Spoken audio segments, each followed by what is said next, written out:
Selamat menyaksikan, semoga bermanfaat dan dukung terus channel Kang Kumis.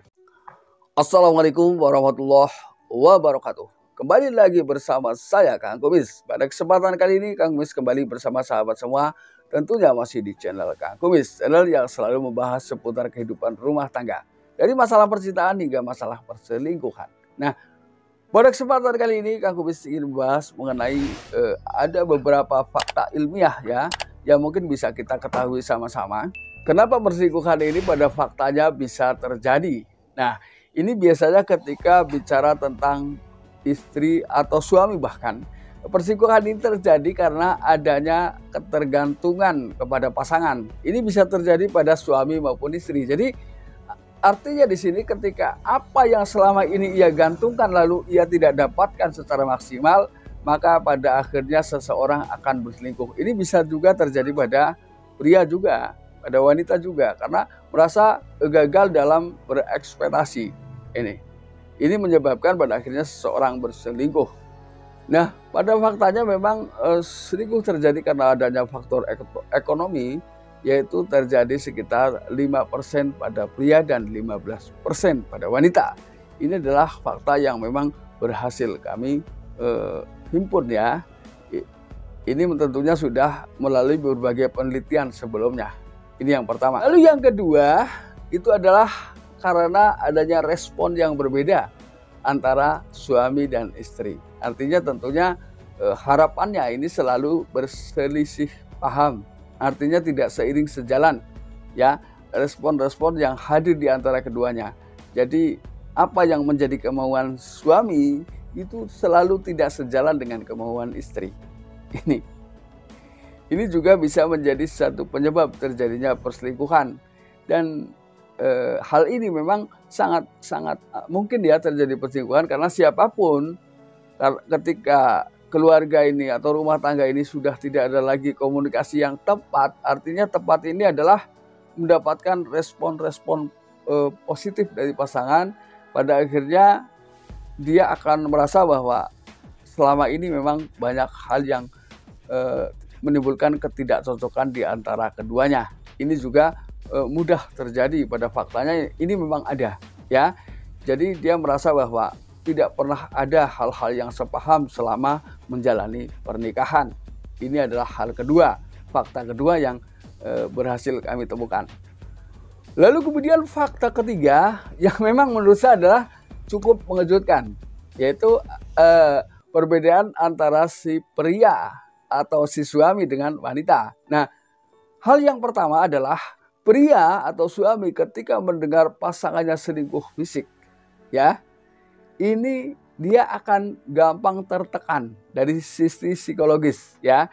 Jadi dia serasa mulai mendapatkan tekanan-tekanan batiniah. Ini bedanya. Namun fakta berbeda ketika istri mendengar suaminya selingkuh emosional, artinya di sini memang selingkuh emosional harus dipahami juga. Ini adalah termasuk definisi selingkuh non fisik, ya. Jadi baru mendengar selentingan kabar sedikit saja, ya, tentang mungkin perilaku suami di luar, ini sudah marah-marah, ya, sudah sangat-sangat tertekan. Nah, ini menggambarkan bahwa rasa cinta wanita terhadap pria ini jauh lebih besar pada dasarnya. Karena perbedaan ini ternyata kalau kita simpulkan, ya, kalau si suami ini kan ketika mendengar istri selingkuh fisik baru tertekan. Nah, ketika si wanita ini baru mendengar si suaminya selingkuh non fisik atau emosional sudah tertekan. Ini menggambarkan bahwa sebetulnya kalau kita mau betul-betul membina, ya, itu mudah mendapatkan kesetiaan dari seorang wanita. Ini bukan saya membela kaum wanita, bukan, tapi inilah fakta yang bisa saya temukan. Lalu yang keempat, apakah wanita atau bahkan pria ketika sudah menikah masih tetap berselingkuh? Nah, sementara disadari atau tidak, jujur ya, salah satu pentingnya sebuah pernikahan adalah untuk menyalurkan hasrat seksual agar tersalurkan secara baik dan benar. Namun pada faktanya ternyata ketika sudah dilakukan hal-hal seperti itu, masih ada saja sebagian orang yang masih suka selingkuh. Nah ini.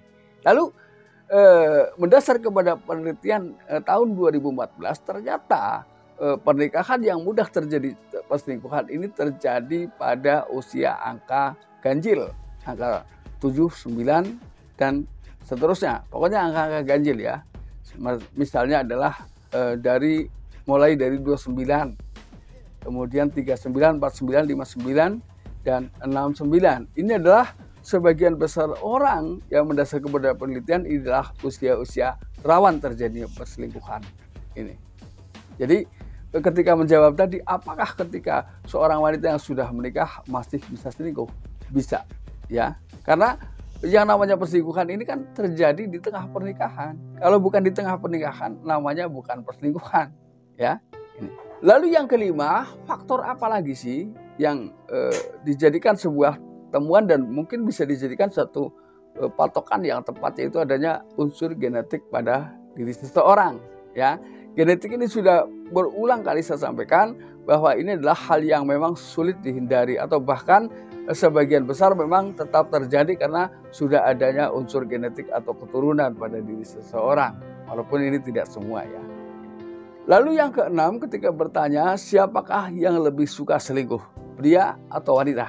Nah ini memang mendasar kepada penelitian yang sudah dilakukan sebelumnya sekitar tahun 2014 lah ya. Ternyata adalah 23% ini dianggap si pria ini lebih suka selingkuh. Lalu kemudian 19% ya wanita suka selingkuh.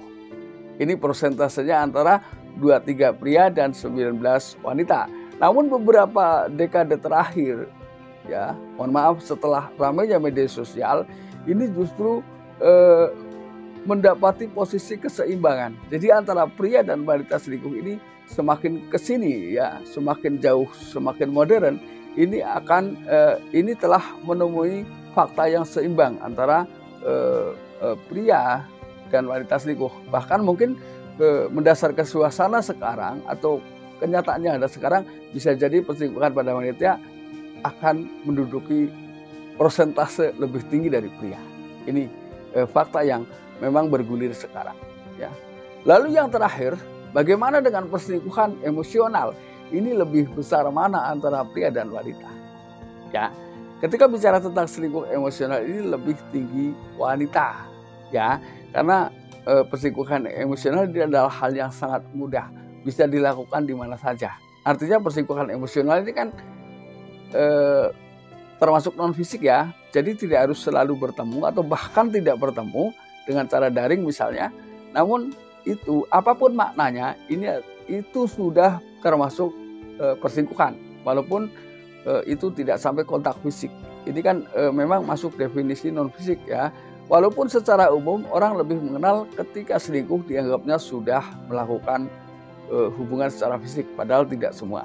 Tapi induk permasalahannya adalah tetap terjadi perselingkuhan, cuman bedanya antara selingkuh emosional dan selingkuh fisik, itu saja. Jadi ketika bicara siapa yang lebih besar melakukan perselingkuhan, ketika fisik sementara mendasar kepada penelitian jatuh pada pria, namun ketika emosional ternyata jatuh pada wanita yang lebih banyak.